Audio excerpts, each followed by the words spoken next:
John Barkley, a 79-year-old Korean War veteran, lived alone in a dented aluminum trailer on the ragged edge of Elmville, Oregon. The town had grown around him, first with subdivisions, then strip malls, then a bypass that made places like his feel less like part of the town and more like the past that nobody wanted to admit was still there. His home sat at the far end of a cracked gravel lane, surrounded by tall grass, blackberry vines, and a fence leaning tiredly in too many directions. Each morning began the same. At exactly 5:40 a.m., John would open the door and feel the weight of the cold air against his lungs. He'd take a slow sip from a chipped thermos, steam curling around his unshaven face, and listen to the morning like a man who still expected danger in silence. Then, as if summoned by ritual, he reached for his uniform jacket, patched at the elbows, buttons mismatched, and slid it over his shoulders with care. The beret came last, tugged low over thinning white hair. The flagpole outside his trailer was bolted to the rusting remains of a bicycle rack. He'd welded it himself 30 years ago. Every morning, he unfurled a folded American flag, corners sharp, fabric faded, and raised it with slow, deliberate movements. The ritual never changed, even in rain or snow. At the top, he saluted, not quickly, not for show, but as though the wind itself bore witness. Afterward, he walked to the Elmville Cemetery. His pace was measured but steady. Locals often passed him on their way to work, their tires hissing on wet pavement, and paid him no more attention than they would a telephone pole. The children who waited for the school bus near Main Street sometimes whispered stories about him. They said he had once fought with his bare hands. That he lived in a trailer because he was too dangerous to be around people. That he buried coins under the graves he visited. Teenagers, emboldened by distance and phone cameras, recorded videos of him walking through the cemetery, his back hunched, dragging a rake and a bag for leaves, their captions cruel. Most adults simply ignored him. They avoided eye contact at the gas station or spoke louder when he was near, as though to declare they were different from him. Some thought he was mentally ill, a relic lost in time. Others thought he was playing a role he refused to grow out of, as if grief and loyalty could be measured by calendar years. But John never explained. Not when people pointed. Not when someone asked, half joking, if he thought ghosts were watching. He had nothing to prove. He had already lived the proof. Inside the cemetery gates, he came alive in a different way. He moved among the stones like a gardener tending old roots. He brought a soft brush, a rag, and a jug of water. He knelt, slowly and stiffly, and cleaned names that the weather had tried to erase. He read each one aloud under his breath. Not loudly. Not for anyone else. Just enough so the names wouldn't disappear completely. There was James Irv Lowry, age 19, who died in 1952. A flag stuck in the soil beside his grave, torn and colorless. John replaced it with one from the back pocket of his jeans. There was Margaret Ellen Pierce, a nurse whose stone read-only beloved wife and sister. He straightened her flowers. There was Calvin D. Brooks, a fellow private from another war, whose grave John always lingered at longer than the others. He never skipped a day, even when the weather made his bones feel like shattered glass. Afterward, he'd return home just before the mail arrived. He would sit in the armchair by the window with a hot glass of water and flip through his worn notebook. Inside were page after page of dates, names, units, coordinates, written in a firm, slanted hand. Names of people long buried or lost. Some were crossed out gently with a single line. Others circled. Sometimes, he would pause at a name and close the notebook slowly, letting his thoughts drift toward a memory no one else shared. Underneath his shirt, he still wore his dog tags. They clinked against his chest when he moved too quickly, which wasn't often. He hadn't taken them off in over 60 years. He claimed they helped his heart remember what it once beat for. In the drawer next to his bed was a map. Folded carefully, corners soft and yellowed, it showed the hills near a forgotten outpost on the Korean peninsula. He had drawn his own notations, pencil marks noting a ridge, a river bend, the location of a temporary aid station. Next to it sat a photograph of 13 young men in helmets and muddy uniforms, squinting into the sun, their faces both proud and exhausted. John was in the center, his arm around the shoulder of a boy who couldn't have been more than 17. He had outlived them all. Once a month, he walked into the hardware store and bought a new small flag. He paid in cash. The young man behind the counter tried once to make conversation, asking if John was decorating for something. John just nodded and said, "In a way." When he left, the man watched him go and shook his head. "Just a lonely old soldier," he said to no one in particular. But John wasn't lonely. He had just made peace with silence. To him, the real measure of life wasn't in applause or recognition. It was in duty, carried out daily, whether anyone noticed or not. Like raising a flag at dawn. Or wiping rain from a gravestone. Or remembering names others had let slip away. He had no children. No close friends. No social media account. He didn't go to church, and he hadn't visited the doctor in years. But he never forgot a name. And though Elmville had long since forgotten him, John Barkley remained its quiet heartbeat, carrying out a mission that no one had assigned but that he had accepted all the same. He had once promised a friend, just before that friend died in a foxhole, "I'll remember you. Always." So, he did. Every single day. The envelope arrived on a Tuesday, the kind of dry, wind-bitten morning where even the birds stayed quiet. It was formal, thicker than a utility bill, with a government seal on the corner and his name typed in bold above the address that hadn't changed in 30 years. John Barkley stared at it for a moment before sliding a butter knife gently along the seal, careful not to tear the paper. He hadn't received anything like this in years. He had stopped expecting anything at all. Inside was a summons. Witness testimony requested for a case in Trainwell, a city 4 hours east across the Cascade Ridge. No explanation was given beyond a date and time, 9 a.m., room 6C, Municipal Courthouse. A young man named Daniel Howard stood accused of assaulting a police officer during a street altercation. A felony. John read the document twice, then set it on the table beside his coffee cup, next to the unopened jar of powdered creamer. He didn't recognize the name. Not immediately. But something in it, Howard, pricked a place in his mind he hadn't visited in years. The next morning, John packed a small bag. Inside it he placed 3 things: his notebook, a thin folder of military records, and a faded photograph of 2 young men standing in tall grass, rifles slung across their backs. He dressed in the same uniform jacket he wore every day, but beneath it, he chose a button-down shirt with clean cuffs. His beret was brushed.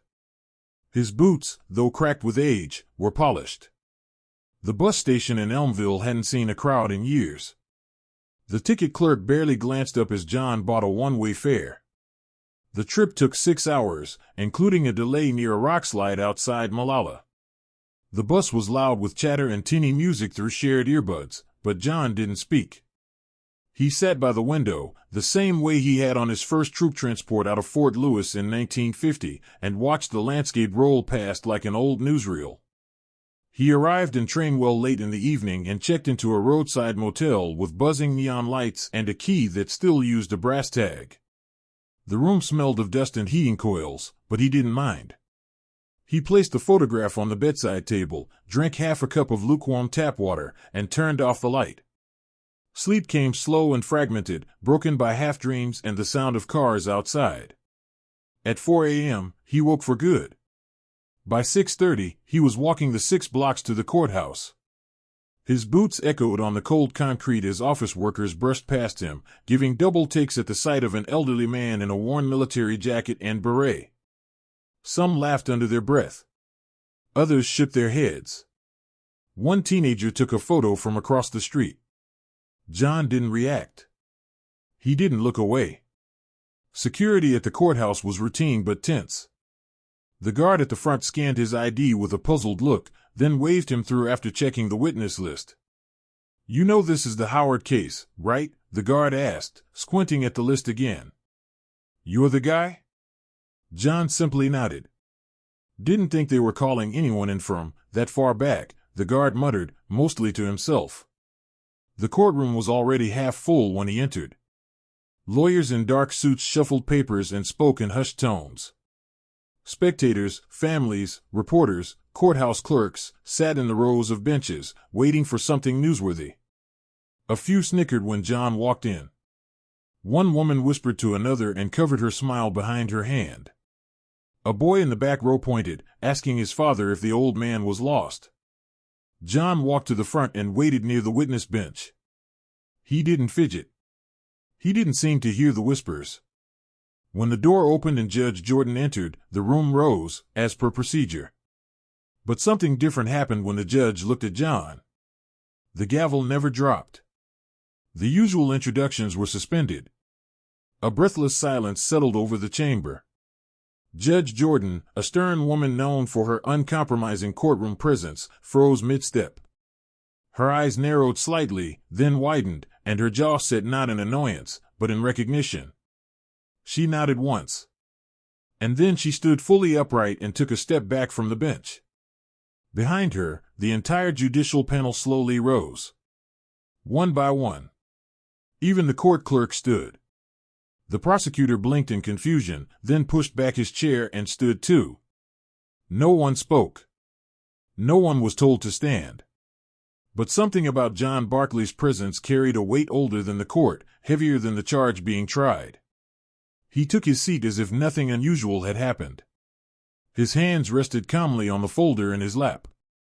Daniel Howard entered a moment later, escorted by 2 guards. His head was low, his hands cuffed. He looked tired, more afraid of the system than of guilt. He scanned the courtroom but didn't notice John. Not yet.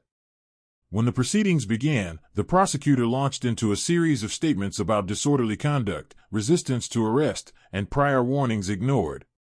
The officer in question gave a stiff account of a sudden aggressive act and unprovoked resistance. Then it was John's turn. He stepped forward with the notebook in one hand and a memory stronger than any camera. In a clear, unwavering voice, he described the moment he had witnessed, a scuffle on the sidewalk near a convenience store.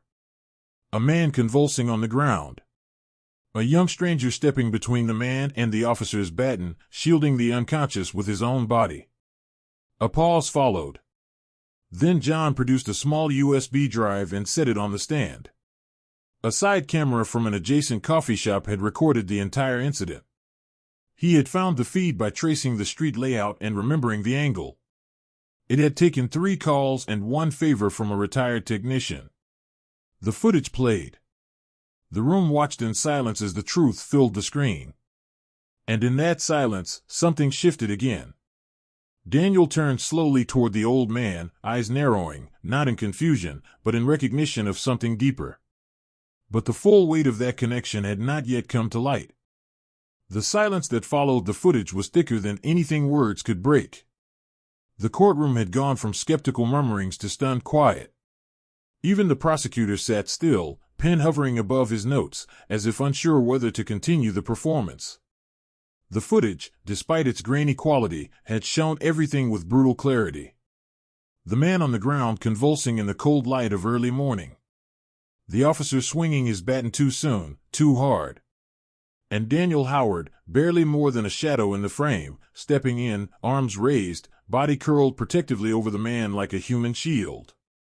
John Barkley stood beside the monitor as the video ended, not basking in attention, not even looking at the judge. He was focused on the man in the defendant's seat.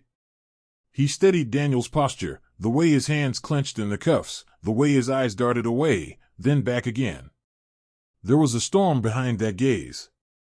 Not confusion, not panic. Something older. As if memory was beginning to thread itself together. The judge cleared her throat. Her voice, when it came, was uncharacteristically quiet. "Mr. Barkley, could you clarify why you were present at the scene?" John nodded, then turned slightly toward the gallery. He didn't answer with words. Instead, he reached into the folder and removed a photograph. He stepped forward and handed it to the court officer, who passed it to the judge, who stared for a moment before her eyes lifted again, sharper now, brimming with something unspoken.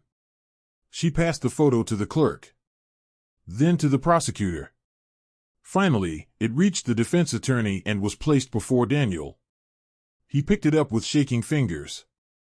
It was a black and white photograph, faded at the edges, showing two young soldiers standing in waist-high jungle grass. One was John, nearly 50 years younger, strong, lean, eyes squinting against the light. The other soldier beside him had a wide grin, sleeves rolled up, rifle slung casually over one shoulder. Marcus Howard. Daniel's father. Daniel's breath caught. John's voice came steady and low, each word like the beat of a slow drum. Marcus and I served together in an operation that was never written into any official history. We called it Green Phoenix. It was a rescue and recon mission deep behind the northern line. A 3-man team. Only 2 of us came back. The judge leaned forward. And your connection to the defendant? John kept his eyes on Daniel. Marcus saved my life during a mortar strike. Threw his body over mine when the perimeter was hit. I was knocked unconscious. When I came to, he was still over me, but he was gone. He was 23. His wife was pregnant. There was no need to say more. The math finished the story. Daniel's hands were trembling. I made a promise to Marcus, John said, that if I ever made it home, I'd make sure his family never went without. He reached back into his folder and pulled out several envelopes, old, faded, each marked with school names, addresses, bursar stamps. He laid them on the table. Tuition payments. Application receipts. Enrollment confirmations. None of them had come from Daniel directly.